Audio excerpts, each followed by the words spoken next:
Assalamualaikum warahmatullahi wabarakatuh. Bismillahirrahmanirrahim. Alhamdulillahirabbil alamin wa bihi nasta'inu ala umuri dunya waddin. Wa sallallahu ala sayyidina Muhammadin wa ala alihi wa sahbihi ajma'in, amma ba'du. Para jamaah yang dirahmati Allah, para pendengar yang berbahagia, puji dan syukur marilah kita panjatkan kehadiratnya atas kelimpahan rahmat, hidayah serta taufiknya, sehingga kita tetap diberi kemampuan untuk melaksanakan taat pada Allah Subhanahu wa taala, melaksanakan perintah-perintahnya dan menjauhkan larangan-larangannya. Mudah-mudahan semua amal kita diterima di sisinya. Amin, Allahumma amin. Sholawat serta salam mudah-mudahan selalu terlimpah untuk junjungan kita Nabi Muhammad sallallahu alaihi wasallam. Beliau adalah orang yang diberi amanah oleh Allah Subhanahu wa taala menyampaikan Islam kepada seluruh manusia dari zaman beliau sampai akhir zaman. Alhamdulillah kita termasuk orang yang diberi hidayah, yang itu harus kita syukuri, kita jaga, jangan sampai berkurang, apalagi sampai hilang. Naudzubillah, kalau hilang namanya jadi orang murtad. Untuk menyampaikan syariat Islam untuk semua makhluknya, lebih-lebih yang mukallaf ini untuk mendapat kehidupan yang senang, kehidupan yang tenteram, kehidupan yang bahagia di dunia, lebih-lebih di akhirat nanti. Dalam pengajian kita, ayat-ayat yang lalu itu menjelaskan keadaan orang-orang beriman, sampai ayat 9. Ayat yang kita bahas ini menjelaskan tentang orang-orang kafir. Walaupun mungkin penjelasannya itu tidak seluas-luasnya, tapi secara pokok inilah keadaan mereka. Ayat mulai ayat 10. A'udzubillahi minasyaitonirrajim. Bismillahirrahmanirrahim.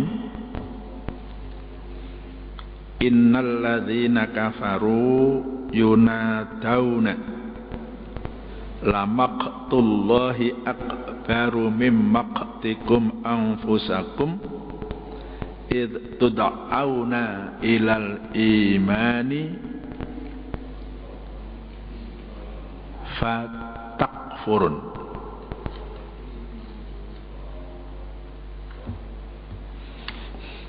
Qalu rabbana amattana snataini wa ahyaitana snataini fa'tarafna bidhunubina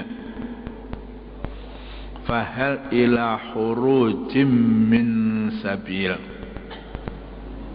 Dzalikum bi annahu idza tu'iyallahu wahdahu kafartum wa in yushrak bihi tu'minu fal hukmu lillahil aliyyil kabir. Sadaqallahul azim. Sesungguhnya orang-orang yang kafir akan diseru, akan dipanggil. Ini di mana nanti akan dijelaskan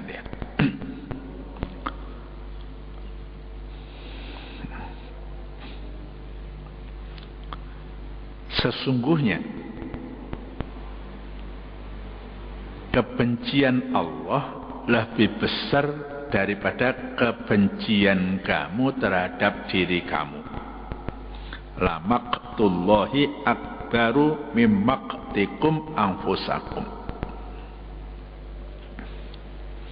Karena apa? Karena kamu diseru untuk beriman tapi kamu kafir. Ya. Qalu, mereka berkata, Rabbana amattanas nataini, Tuhan kami, engkau telah mematikan kami 2 kali, wa ahyaitanas nataini, dan telah menghidupkan kami 2 kali. Fa'tarafna bidzunubina, ya, maka kami mengakui dosa-dosa kami. Ini orang kafir dia. Fahal ila khurujim min sabil, maka adakah sesuatu jalan keluar? Ya. Dzalikum bi annahu idza tu'iyallahu wahdahu kafartum. Yang demikian itu adalah karena jika diserukan Allah, ya, Allah yang Maha Esa, kafartum, kamu kafir. Wa yusyrak bihi, ya, dan apabila dia dipersekutukan, ya, dia Allah dipersekutukan, tu'minu, ya, kamu percaya. Ini orang kafir begitu. Kalau diajak mengesahkan Allah, mereka tidak mau. Tapi kalau diajak Allah itu punya teman-teman, itu kamu percaya malahan. Fal hukmu, maka keputusan lillahi, milik Allah, al-aliyyi, yang maha tinggi, al-kabir, lagi maha besar.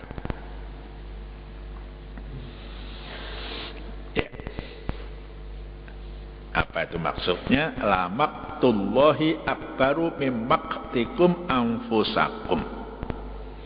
Sesungguhnya, ya, setelah orang-orang kafir itu diseru, ini di sana ya, sesudah nanti dunia ini sudah kiamat gitu. Siapa yang nyeru? Para malaikat. Sesungguhnya kebencian Allah kepada kamu, ya, Allah itu sifatnya kan Ar-Rahman Ar-Rahim, ya, sayang kepada makhluknya. Tapi di sini ada kata-kata kebencian. Apa yang maksudnya di sini? Yakni penghinaan dan siksanya, ya, karena kekafiranmu itu lebih besar daripada kebencian kamu terhadap diri kamu sendiri. Apa yang dimaksudkan kebencianmu kepada dirimu sendiri? Ya, hal tersebut disebabkan karena kamu berulang-ulang diseru, diajak untuk beriman pada Allah oleh Rasul dan orang-orang beriman untuk beriman. Tapi kamu tetap kafir, menolak ajakan itu. Ya, itulah dianggap suatu kebencian. Diajak yang baik tidak mau, diajak beriman menolak. Ya, sekarang nanti di akhirat, ya, para pendurhaka, orang-orang kafir itu menyadari dan menyesali kesalahan mereka, ya. Jangankan orang kafir, orang-orang Islam aja nanti juga menyesal. Ya, sudah ajak sholatnya masih menyesal, kok tidak lebih dari yang sudah saya lakukan itu. Andaikan saya lebih mengerjakan lebih baik, balasannya mesti baik. Sudah zakat yang wajib, kenapa dulu kok saya tidak tambah dengan sedekah sunat? Ya, hampir semua itu nadimun, ya, menyesal. Kok tidak lebih baik, kok tidak lebih baik, begitu. Apalagi penyesalan orang-orang kafir, ya. Mereka berkata, fa'tarafna bidzunubina, mengakui kesalahannya Ya, masih ada harapan ya. Ya, dengan harapan dapat diberi kesempatan lagi. Ya. Tuhan kami, Engkau telah mematikan kami 2 kali dan telah menghidupkan kami 2 kali. Maka kini kami sadar bahwa memang Engkau kuasa untuk menghidupkan yang telah mati, dan kini kami pun mengakui dosa-dosa kami, antara lain dosa pengingkaran kami, kekafiran kami akan kepastian hari kiamat dan ya hal-hal yang berkaitan dengan hari kiamat, surga, neraka dan sebagainya. Ya, mereka orang kafir sudah menyesal itu. Fahal ila khurujim min sabil, maka adakah suatu jalan bagi kami untuk keluar dari neraka menuju ke dunia untuk dapat kami beramal dan memperbaiki diri. Ya, mereka sudah masuk neraka itu ya penyesalan yang tidak ada ujungnya. Ya, kalau orang berbuat maksiat di dunia, kalau cepat-cepat bertobat, barangkali dengan harapan tobatnya diterima Allah Subhanahu wa ta'ala. Tapi kalau sudah ditetapkan ya fal hukmu lillah, ketetapan Allah Subhanahu wa ta'ala di neraka, ya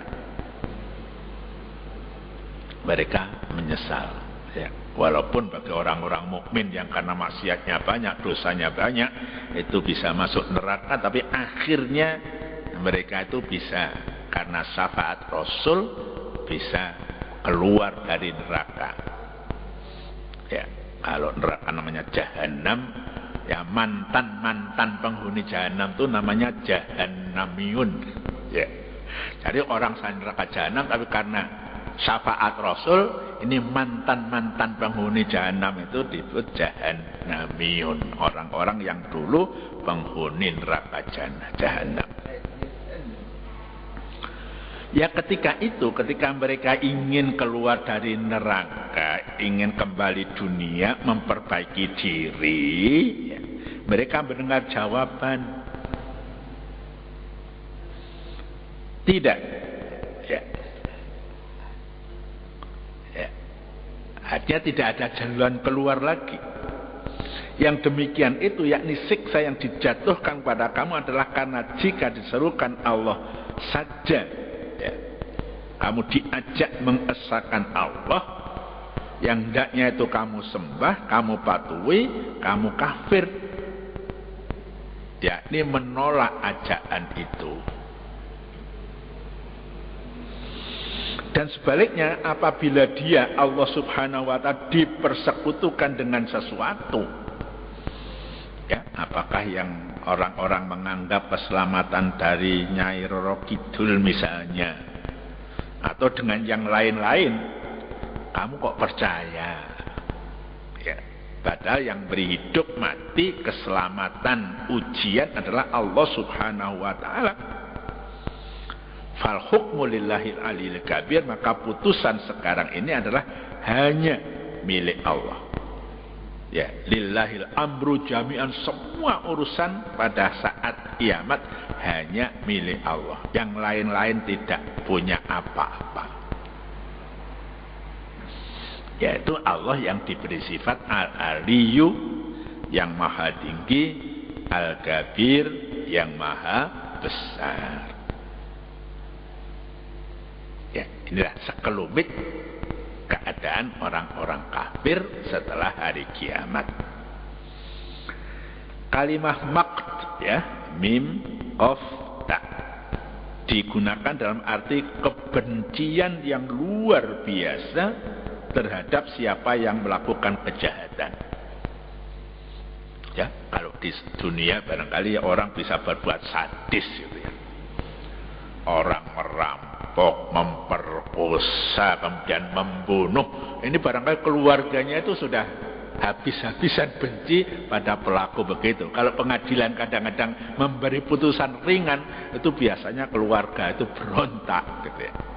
Nah, makat semacam itu, kebencian yang luar biasa terhadap siapa yang melakukan kejahatan.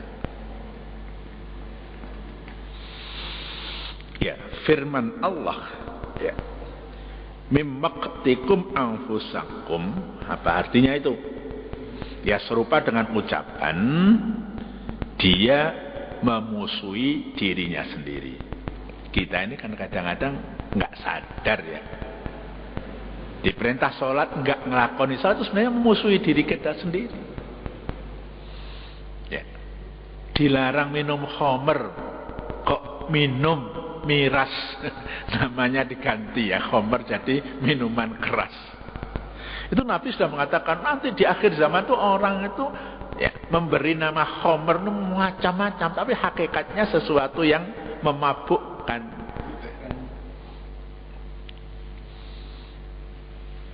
Ya, orang diperintah zakat kok tidak zakat, itu artinya benci terhadap dirinya sendiri. Karena dia tidak sadar bahwa akibatnya nanti dia akan menerima siksa. Yaitu orang yang benci, yang musuh dirinya sendiri, tidak memikirkan perbuatannya dengan melakukan perbuatan yang mengakibatkan dia celaka. Orang ini kan harus sayang pada dirinya sendiri. Ya sayang juga pada orang lain. Ya sayang pada diri sendiri antara lain ya taat pada Allah itu. Gampangnya begitu. Suruh sholat, sholat. Ya suruh silaturahim, silaturahim. Suruh tolong menolong dalam hal yang baik, tolong menolong dalam hal yang baik. Dan dengan demikian dia bagaikan memusuhi dirinya sendiri.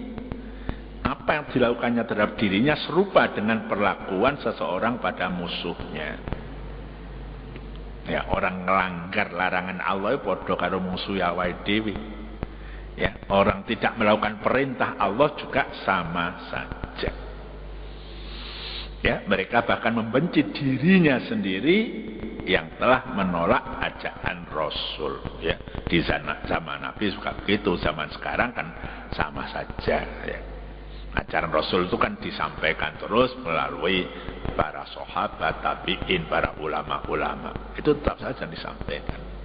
Orang yang tidak mau menerima ajaran itulah digolongkan orang-orang yang kafir. Ya, itu salah satu ya maksud daripada mimmaqtikum anfusakum. Ini karena di hari kemudian nanti, ya, di hari kiamat nanti orang-orang kafir saling benci-membenci.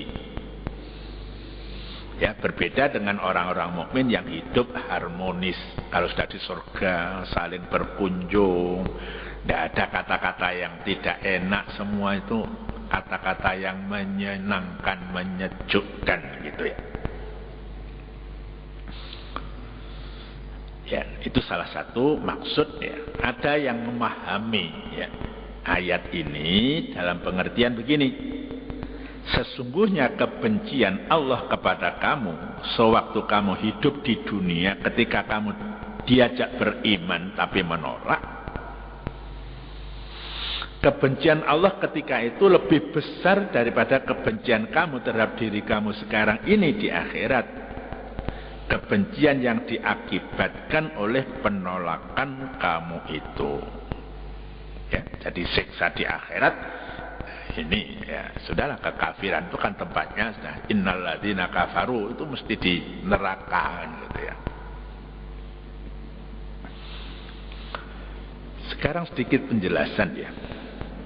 Rabbana amat tanasnataini wa ahyai tanasnataini. Kematian 2 kali dan kehidupan 2 kali itu yang mana ya? Kalau kita renung-renungkan.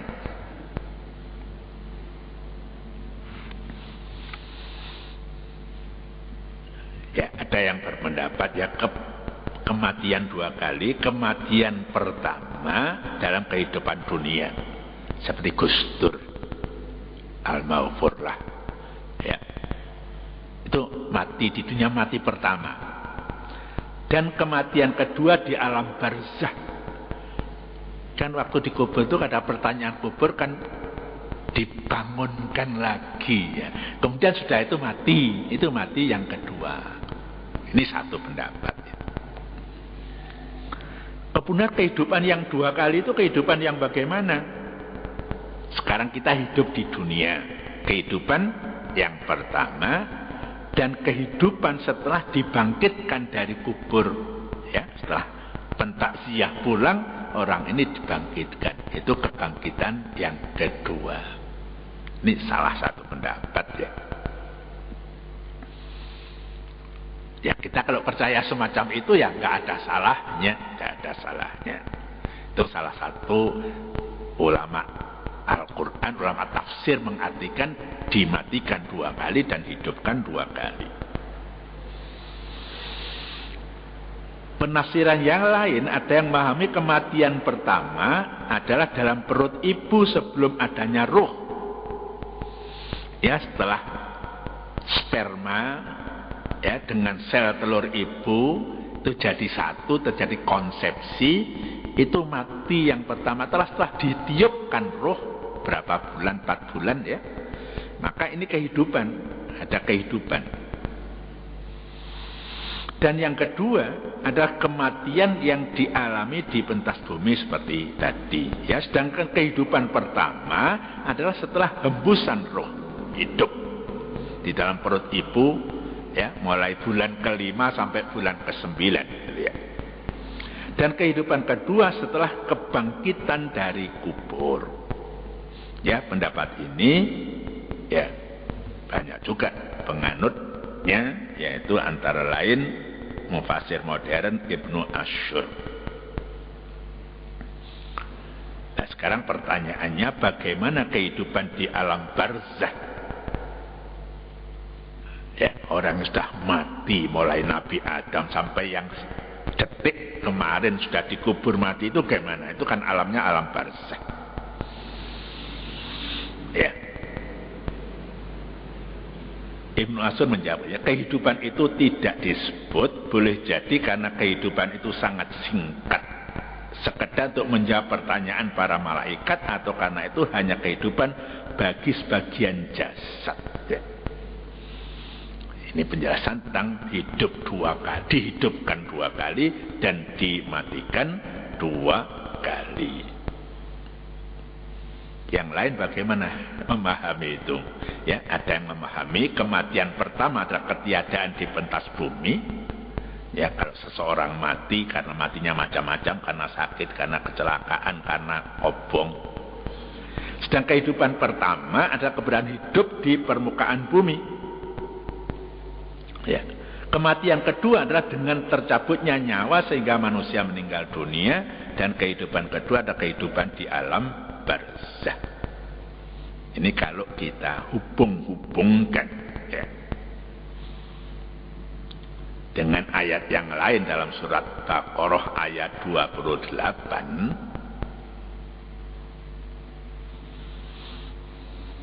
A'udzubillahi minasyaitonirrajim. Bismillahirrahmanirrahim.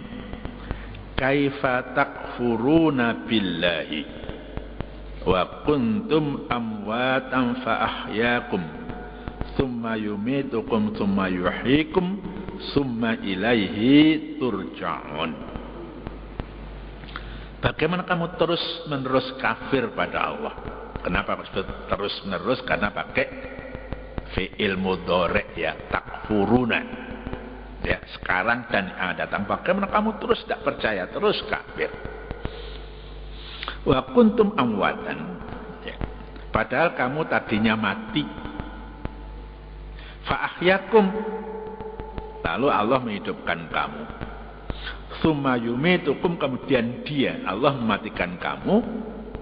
Summa yuhyikum, dan kemudian dia menghidupkan kamu lagi ya.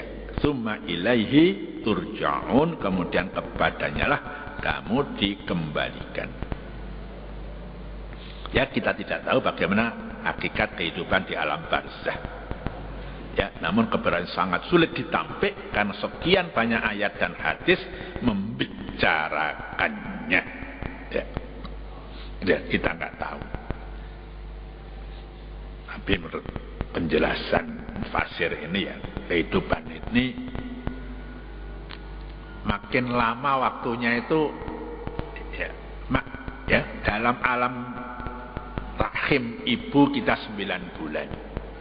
Dalam kehidupan dunia ini rata-rata kata Nabi antara 60 sampai 70. Dan tempatnya lebih luas. Di rahim ibu hanya terbatas pada rahim ibu.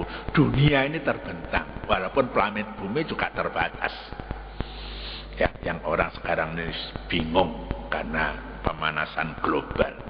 Air laut meningkat. Banyak pesisir-pesisir yang nanti akan tenggelam gitu ya. Tapi jelas bumi lebih luas daripada rahim ibu. Kehidupan orang makin panjang. Ya, alam barzah lebih luas karena mulai Nabi Adam sampai manusia yang terakhir itu cukup gitu memuat. Ya, nggak ada yang menyibukkan alam barzah, nggak ada. Waktunya juga lebih lama. Nabi Adam sudah berapa ribu tahun kan gitu ya. Yang lebih lama lagi, ya, kalau alam barzah ini kan di samping yang mati, yang hidup masih banyak. Ya, kalau sudah kiamat, semuanya mati, mulai manusia pertama sampai manusia yang terakhir kumpul jadi satu di mahsyar, itu lebih luas lagi.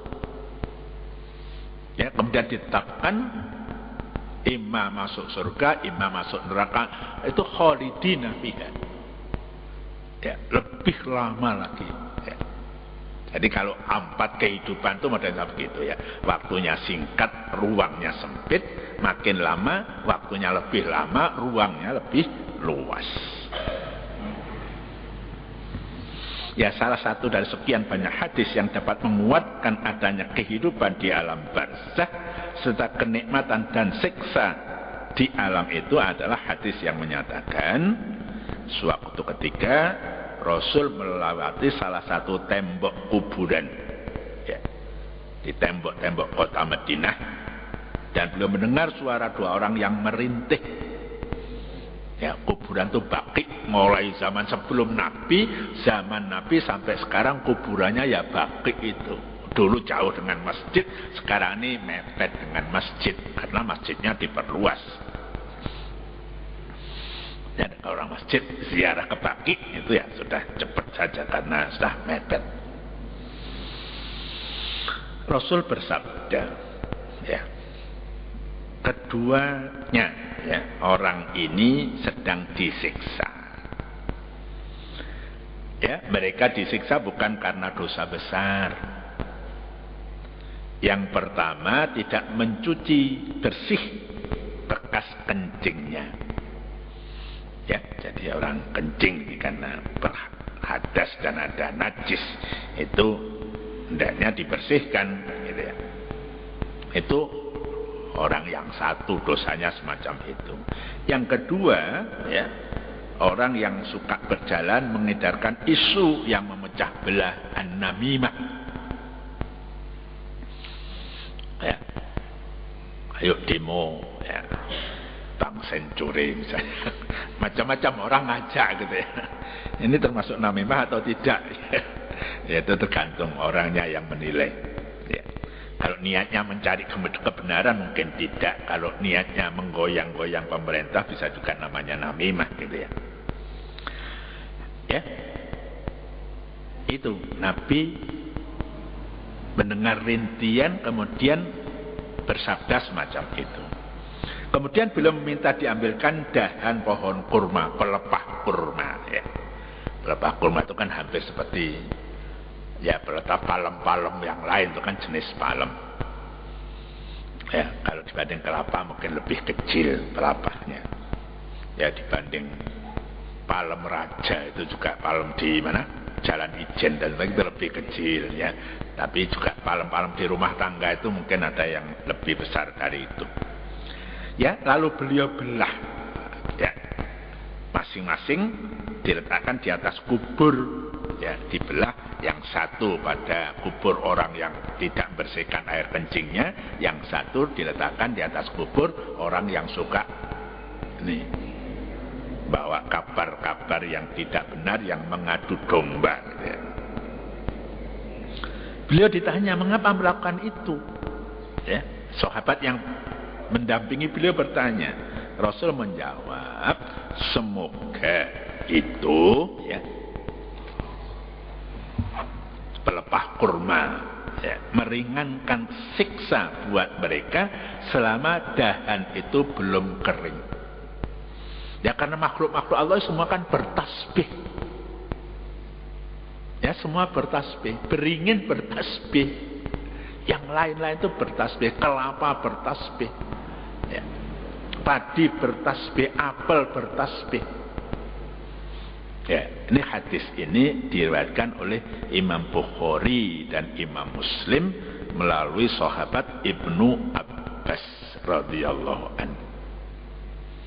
Ini keyakinan bahwa alam barzah semacam itu, orang yang berdosa mungkin menerima siksanya, orang yang banyak amal solehnya mendapatkan balasan kenikmatan. Ya, doa kita, sholat jenazah, baik itu hadir maupun ghaib, antara lain kan gitu ya. Allahumma ij'al qabrahu ya raudhatan min riyadil jinan. Jadikan ya Allah kubur orang ini jadi kebun surga.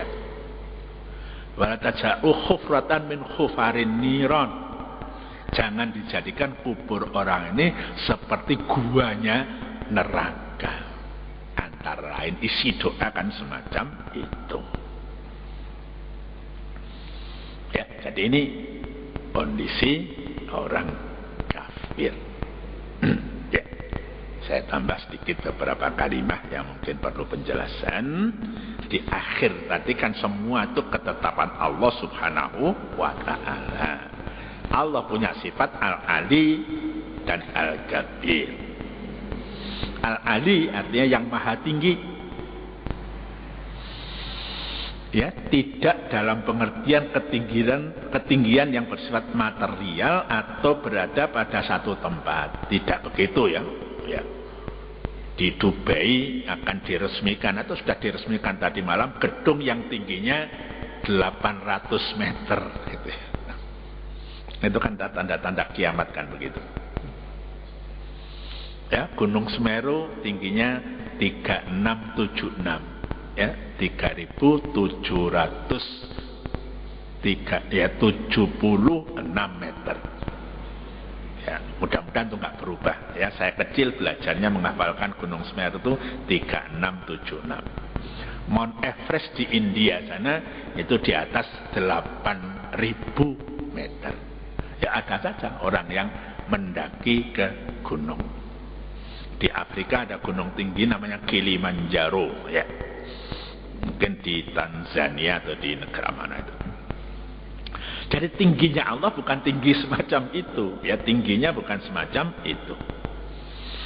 Ya, ketinggian Allah menurut sebagian ulama, ketinggian zatnya, keberadaannya, dan ketinggian kedudukannya.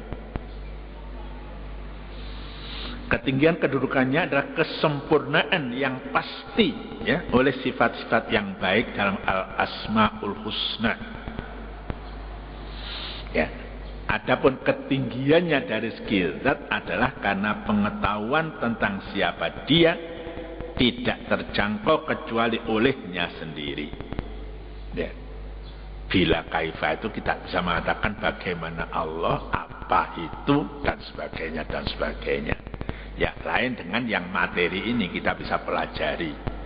Besi itu bagaimana, baja itu bagaimana, kok ada karatnya, tapi kalau emas kok tidak berkarat misalnya ya. Ukurannya karat tapi emas tidak berkarat. Oleh karena itu disebut logam mulia. Ya. Bisa untuk susuk. Kalau susuk besi ya rusak dagingnya karena berkarat. Tapi kalau susuk emas itu tidak rusak karena emas tidak berkarat. Ya, jadi sepertilah ketinggian Allah subhanahu wa ta'ala. Ya, Allah itu wajibul wujud Sedangkan semua ciptaan itu mumkinul wujud, adanya dan tidaknya itu mungkin ya. Saya sekarang ada, mungkin juga saya kalau Allah tidak menghendaki dulu ada ya tidak ada kan gitu ya.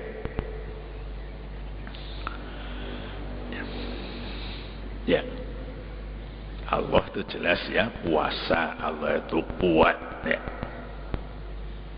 Adapun sifat kabir, al-ali, al-kabir ya, bahasa Indonesianya kabir itu besar.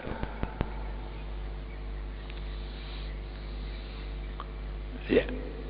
Kalau kita melihat bangunan ya, ada bangunan yang besar, ada bangunan yang tinggi. Kalau banding-banding misalnya, ya Candi Borobudur itu lebih besar dibanding Candi Prambanan kan gitu. Memang begitu, ukurannya besar.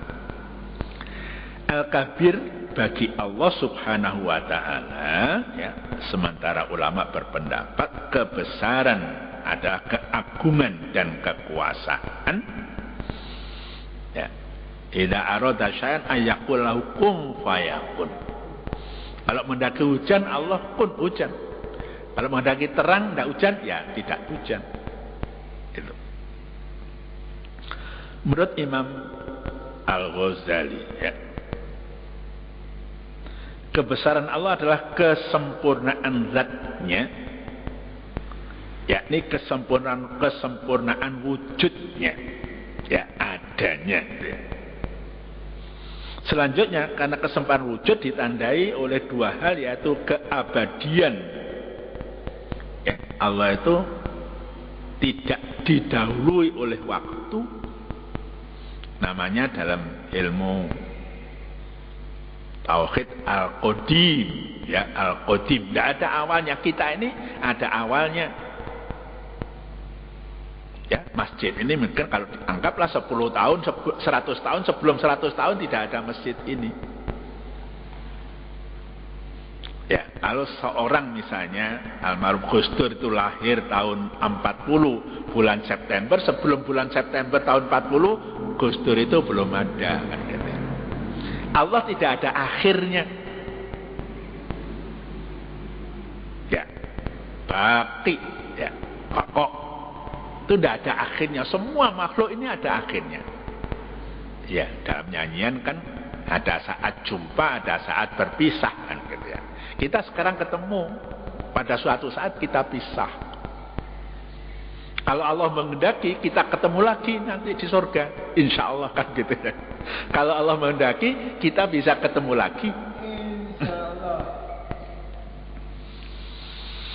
Ya, jadi semacam itu ya, Allah itu tidak ada awalnya dan tidak ada akhirnya.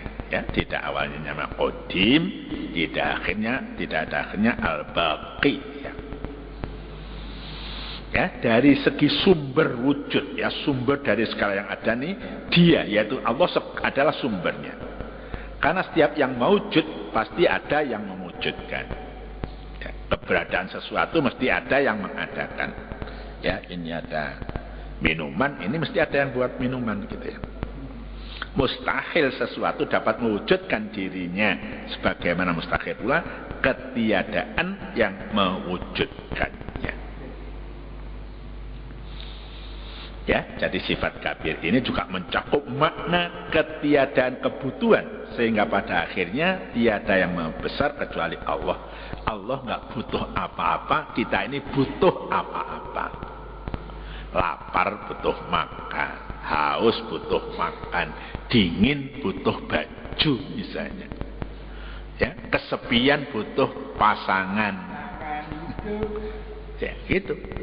Kita butuh semuanya, sedangkan Allah tidak butuhkan itu.